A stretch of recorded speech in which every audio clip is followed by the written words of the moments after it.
Mula pa last month, February, ibinalita na ng pag-init ng panahon, kaya naman paalaala po, mayroon tayong tinatawag na mga heat-related illnesses tulad ng heat cramps na nadulot po ng spasms ng inyong muscles after ng intense exercise o exposure sa init. Heat exhaustion na dulot ng water and electrolyte loss kung exposed ka sa sobrang init kaya hindi na re-regulate ng ating katawan ng ayos ang temperature. At isa pa, heat stroke kung saan overwhelmed ang temperature regulating system ng katawan at isang life-threatening emergency ito. Kaya paalaala, kung ang inyong mga lugar ay medyo umiinit na talaga ang panahon, uminom ng maraming tubig. Kung pawis naman po kayo sa araw-araw at nagtatrabaho sa nasa field, mainam pong i-replace ang ating mga electrolytes. Pwede pong uminom ng mga electrolyte drinks, mas magsuot po ng light-colored clothes at lightweight clothes. Kung mag-eehersisyo, gawin yan on cooler times of the day at magkaroon ng rest periods. At please lang, kung kasama po ninyo sa mga sasakyan ninyo ang inyong mga anak, siguraduhin hindi nyo sila maiiwanan kung bababa kayo at papatay ninyo ang inyong mga makina. Gayon din po, uminom po kayo ng mga maintenance medications ninyo kung kayo may hypertension, may diabetes, sakit sa puso, stroke, at iba pa.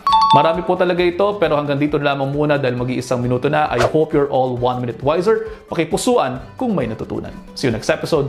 Ingat!